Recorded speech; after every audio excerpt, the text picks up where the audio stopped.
Discover the untold story of Mara, a solitary woman living on sacred land, whose quiet life changes forever when 9 Comanche riders arrive with a secret from her past. Uncover family mysteries, courage, and destiny in this cinematic Wild West tale. Subscribe and watch now. She lived at the edge of the sacred land, where the earth met the sky in shades of burning red and endless shadow. Her cabin stood like a splinter of defiance on the ridge, the last wooden thing before the rocks turned barren and the wind became a voice. Every evening, when the sun fell behind the sacred mountains, she lit a single candle in the window. No one had ever come to see its flame, but she kept it burning, as though the land itself might notice. The Comanche called that plateau holy, a place where names were spoken only by those who belonged. She was not one of them. She was only a woman with a mother's ghost and a silence she had carried for years. Her mother had vanished when she was just a child, leaving behind only a shawl and whispers too faint to grasp. Some said she had been taken. Some said she had returned to her people. Others claimed she had walked willingly into the sacred land and never returned. The girl who became a woman had grown with questions, but no answers, only the candle and the desert and the echo of a name she was never taught to say aloud. On this night, the desert shifted.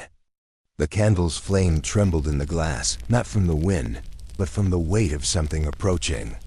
She stepped onto the porch, shawl clutched against her throat, and listened.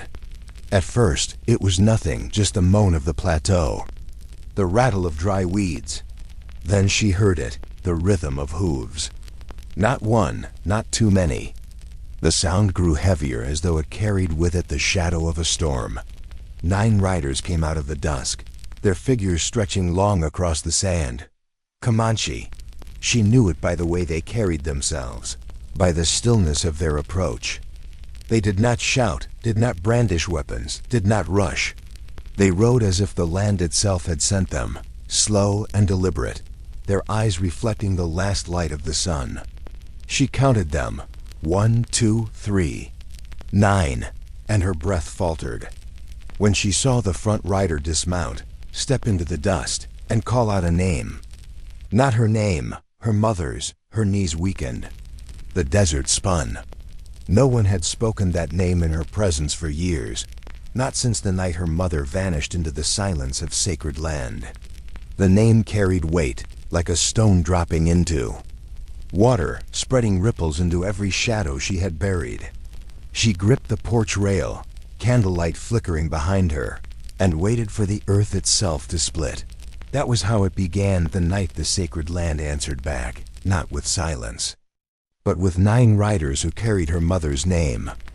The morning light stretched across the canyon like a veil of fire, painting the rocks in shades of rust and gold, but Elena felt no warmth in it. The 9 Comanche riders had stopped at the mouth of the land she had sworn never to cross, the place her mother had called sacred, a threshold between the living and the shadows that clung to the earth. Their presence was not like the sudden violence of raiders, nor the casual cruelty of passing drifters. It was heavier, deliberate, as if every hoofbeat had been measured against the silence of the land. Elena clutched the locket in her hand, her mother's face etched within, and for the first time in years she whispered aloud the name she had never dared to speak, her mother's name, carried like a stone in her chest, too heavy for breath. The leader of the riders dismounted, his braids falling over his shoulders, his eyes dark but calm, the kind of calm that made the ground itself seem to still. He called her name, not just Elena, but the name her mother had given her as a child, the name no one else knew, a name wrapped in the smoke of forgotten prayers. Her heart slammed against her ribs. The canyon seemed to close in, the silence growing unbearable. She wanted to run, to hide within the familiar shadows of her cabin, but something inside her legs would not move. The rider lifted his hand, not in threat, but as though to show her something he carried. From the folds of his saddlebag, he drew out a small strip of fabric, torn and sun-faded, but Elena knew it at once. It was her mother's shawl, the one she had been wearing the night she vanished, the night Alina had screamed into the desert wind until her voice broke. The sight of it pulled her breath away. The shawl swayed gently in the rider's hand, caught by the wind, carrying the scent of dust and memory. Around him, the other riders sat silent, their faces unreadable, their shadows long upon the sacred earth. In that moment, Alina understood that whatever had brought them here was tied not to her, but to her mother, to the land, and to the promise she had once overheard her mother whisper into the fire. She stepped forward, her throat tight, her voice barely a thread of sound. "Why now?" she asked. The leader did not answer at once. His gaze lingered on the cliffs, then on the earth, as though he were listening for something beneath the stone. At last he looked back at her, his voice low, steady, and carrying a weight that belonged to the past. "Because the land remembers," he said, "and it remembers her name." The nights on the edge of the sacred land were never silent. They carried the echoes of stories older than bones, whispers of ancestors in the wind, and shadows that crept across the canyon walls like prayers half forgotten. Ilara knew this land. Did not sleep, it watched. And as she sat by her fire, the memory of the Comanche riders loomed like an unspoken truth pressing at her ribs. She hadn't told anyone of their arrival. Who could she tell? There was no one left but the land itself, and it did not answer. The thought of her mother's name carried by strangers gnawed at her. Her mother had died here, or so she believed, buried by the silence of years. But the rider's eyes, dark, unwavering, full of something she could not name, made her question what she had always accepted. Her fire burned low, the candle she kept beside it flickering stubbornly in the dry wind. That candle had been her mother's, the one thing that survived when sickness swept through their cabin. Its flame had always felt like her mother's breath. That night, however, the flame bent toward the east, toward the canyon trails where the riders had vanished, as though it were pointing the way. She could not ignore it, though fear twisted in her gut. The land had a way of pulling you into its mysteries, and once you stepped inside, you did not step back out unchanged. The wind carried the faint beat of a drum far, too far to be heard if it were real. Yet she heard it still, a rhythm that settled in her chest. She gripped her rifle, though she did not raise it, and whispered into the emptiness, "Mother, what did you leave behind?" The shadows of the sacred land did not answer, but they moved as if listening. "What do you think? The Comanche know about her mother?" Night pressed against the canyon walls like a heavy shroud. The stars scattered in a cold and distant sky, each one watching yet refusing to answer. The woman sat by her small fire, its flames no larger than the glow of a candle, shielding it, with stones as if hiding a fragile secret from the night itself. The Comanche had not left. She could feel them in the darkness, as surely as she felt the ground beneath her palms. The sound of distant horses shifted with the wind, soft, almost reverent, as if they circled but never advanced. It was not an ambush. It was something older, more patient, a test that did not belong to gun or blade, but to the spirit. Her rifle lay across her knees, cool metal reflecting the firelight, though she knew it would do little against 9 riders who had chosen to linger rather than strike. Their silence was more frightening than 1,000 war cries, for silence belonged to the sacred land, and it was here, at the border where stone met desert, that silence was heaviest. She remembered her mother's words from years ago, whispered, "Before the sickness took her, the land holds names. It never forgets. One day, it will speak them back to you." And now 9 riders had come bearing her mother's name, though they had yet to speak it aloud. She sat with her fear, but beneath it something else stirred, something deep and unwelcome, recognition. She could not explain how, but she knew the riders did not mean only to haunt her. They meant to summon her, to draw her into a story that began long before she was born. The flames trembled as if caught in breath, and the night grew colder. The silence broke at last with a single word carried across the stones, her mother's name, spoken in a voice both human and eternal, echoing like prayer against the canyon walls. She did not rise, but every bone in her body shivered, for the sacred land had remembered, and it had chosen this night to return its memory to her. The night stretched long and heavy, the kind that seemed to press on the skin like damp cloth, the kind that drew whispers from the stones themselves. Miriam followed the riders to a wide, flattened place ringed with old stones, some cracked, some buried halfway in the earth. The moon silvered them into something both fragile and eternal.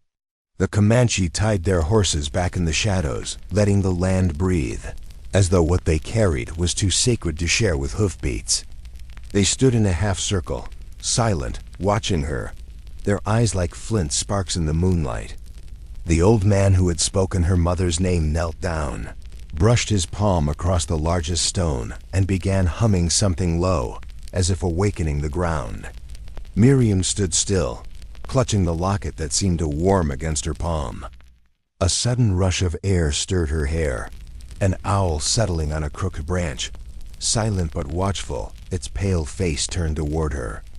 The men spoke softly, words strung like threads between them, words she could not grasp but felt in her bones.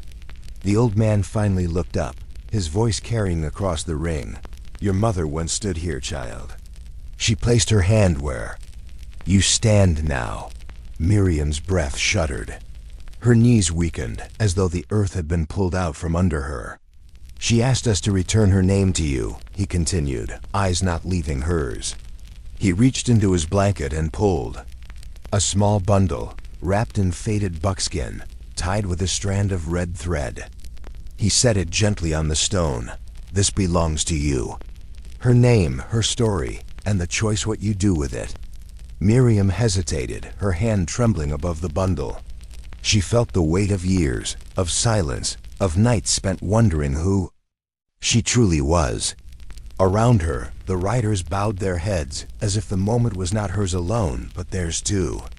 The owl gave a low cry, the wind paused, and Miriam lowered her hand.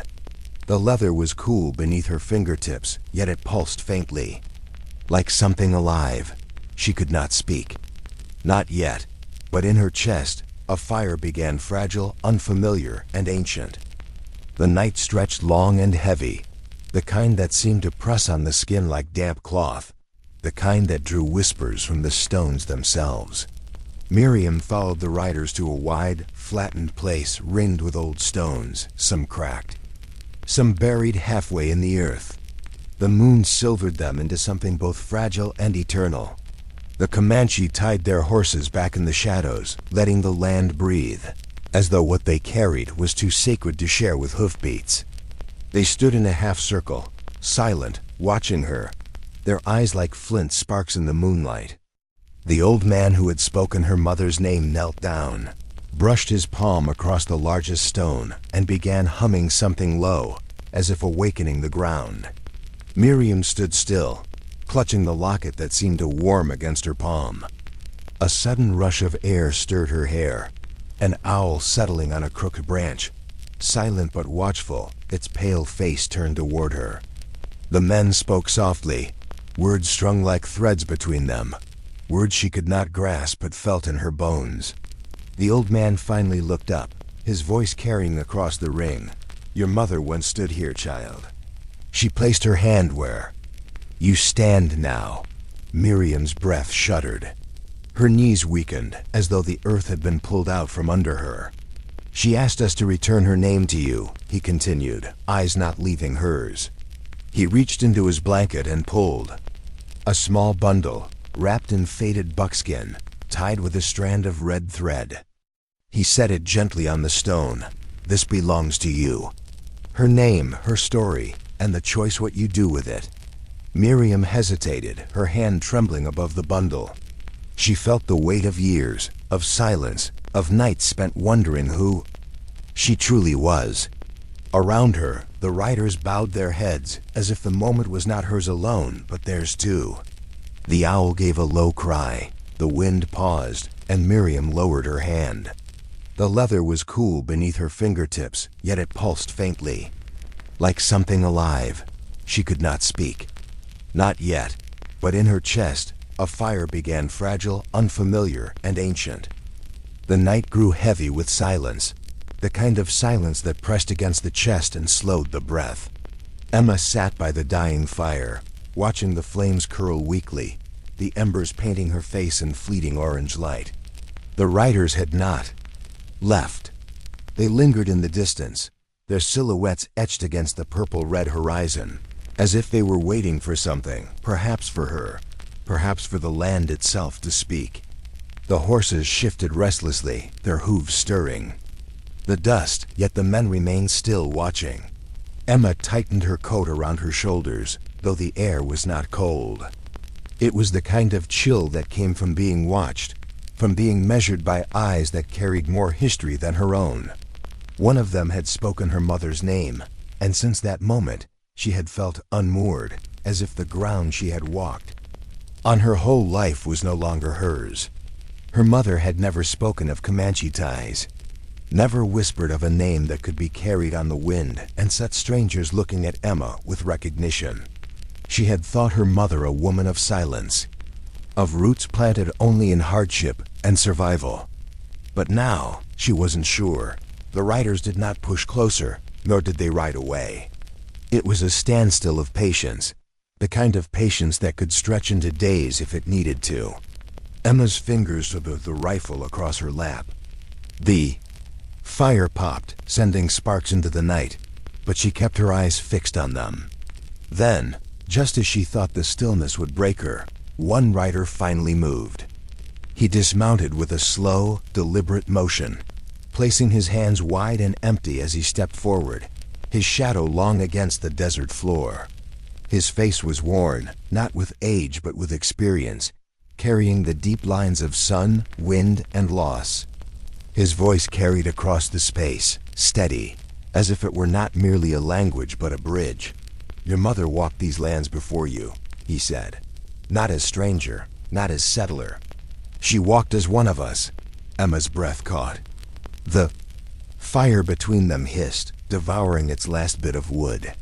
She wanted to demand answers, to shout back her disbelief. Yet something inside her resisted, not because she doubted his words, but because she feared they might be true.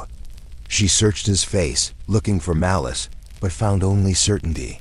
"You're wrong," she forced out, though her voice lacked the strength of defiance. "She was nothing like you." The man shook his head slowly, as if her denial was something he had expected. "Names are not given by chance. They are carried, and yours, your blood remembers." The other riders murmured among themselves, their voices low and rhythmic like distant drums. Emma felt her throat tighten. The world seemed suddenly larger than she had believed. Her mother's silence, now a wall built to keep something buried. But walls cracked with time, and now the cracks were here, spreading across her life like fault lines. She could not sleep that night. The fire died, the moon climbed high, and still the riders remained watching, waiting, holding the name of her mother like a flame she could not look away from. The fire burned low, its flames licking at the edges of the night as though they, too, feared the silence that pressed in from the sacred land. She sat cross-legged on the cold earth, her mother's name echoing in her thoughts like a drumbeat she could not silence. The Comanche had not spoken it again, but the sound of it lingered in the marrow of her bones, ancient and alive, as though it had always been meant to return in this hour.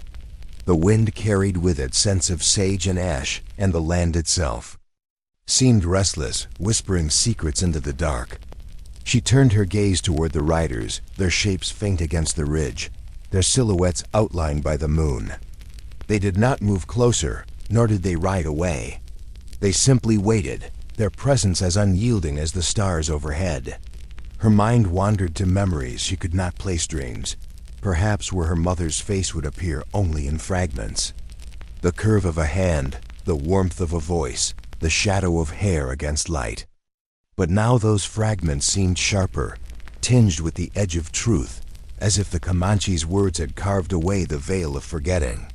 She could not help but wonder if her mother had walked this same ground, if her footsteps had marked the dust before vanishing into silence. The fire cracked, sending sparks upward, and she wrapped her arms around herself as though bracing against something larger than the night. The Comanche did not call out, yet she felt their eyes on her, watching, weighing, as though they were waiting for her to stand and cross the space between them. In the silence, she thought she heard her name carried on the wind, not spoken by the riders, but by the land itself, an invitation or a warning. She lifted her gaze to the moon, full and heavy above, and for the first time she wondered if the truth of her blood lay not in what she had been told, but in what had always been waiting here, in the shadows of sacred land. The first hints of dawn stretched across the horizon, washing the sacred land in pale gold and lavender, but the night had left its mark, heavy and unrelenting. Mara moved slowly along the ridge, each step deliberate, feeling the rough stones under her boots and the weight of generations pressing against her chest. Below, the Comanche riders began to descend, their movements careful, controlled, as if the land itself dictated their pace. The wind carried whispers through the canyons, shifting dust and secrets alike. She held the folded buckskin bundle closer, her fingers tracing the edges of her mother's name, stitched into the leather. The symbols marked upon the fabric pulsed, faintly in the light, almost imperceptibly, but enough to make her pause, her heart beating in sync with the rhythm of the desert. The riders halted in the valley, forming a loose semicircle, giving her space yet asserting a quiet authority over the land. Their eyes met hers, steady and unwavering, and in their gaze Mara saw echoes of her mother's own strength. Questions she had buried deep arose now, clawing at the edges of her consciousness. Why had her mother been here? What had been left unspoken? Why now? The eldest rider, the one who had first spoken her mother's name, dismounted and stepped forward. The others remained mounted, silent witnesses to the unfolding moment. He lowered himself to the ground, the coarse leather of his boots scuffing the stone, and extended a hand, not to take, but to offer. "Your mother entrusted us with this," he said, voice soft yet steady, "and now we return it to you. But the choice, that is yours alone." Mara's chest tightened. The years of solitude, the nights spent in silence, all converged into a single trembling breath. She knelt, meeting his hand halfway, and lifted the bundle. Inside lay a series of letters, brittle with age, and a small pendant, worn but unmistakable, her mother's locket. The name she had whispered over and over, the story that had shaped her life without her knowing it, all now tangible in her hands. She traced the locket, feeling its cold metal against her palm, and realized that the quiet she had clung to all these years had been broken not by strangers, but by destiny itself. The wind swirled, carrying sand and memory, and for a moment, all that existed was the land, the riders, and her own heartbeat echoing against the rocks. She stood, eyes steady on the horizon, the sun's first rays kissing the sacred stones, and felt a surge of understanding. Her mother's past, her own solitude, and the presence of these strangers were threads woven into a tapestry she was only beginning to see. The sun rose over the sacred land, spilling light across the jagged cliffs and winding canyons, painting everything in shades of gold and crimson. Mara stood atop the highest bluff, the locket clasped tightly in her hand, its weight both familiar and foreign. Below, the 9 Comanche riders dismounted, forming a respectful semicircle, their eyes unwavering yet gentle, reflecting reverence and history intertwined.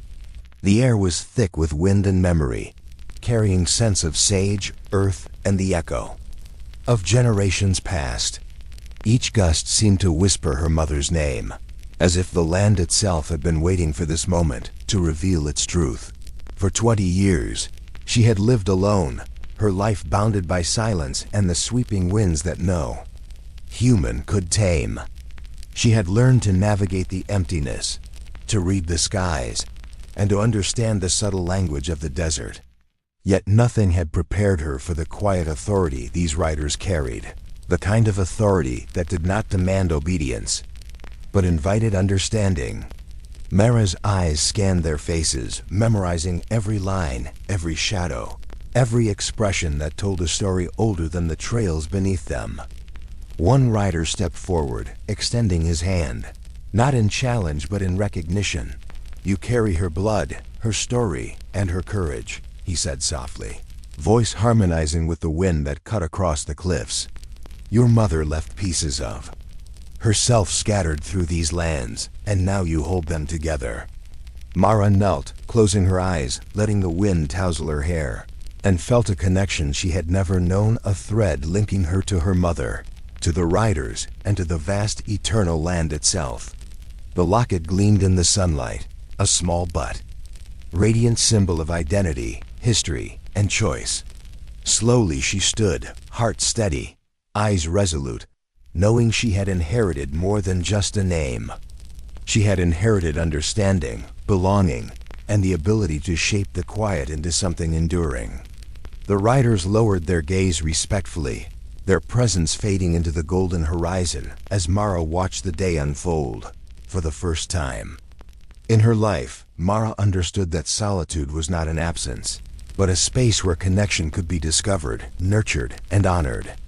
The land whispered its secrets one last time, a promise of stories yet untold, and she smiled, feeling the weight of the past finally settle into a new horizon, her own.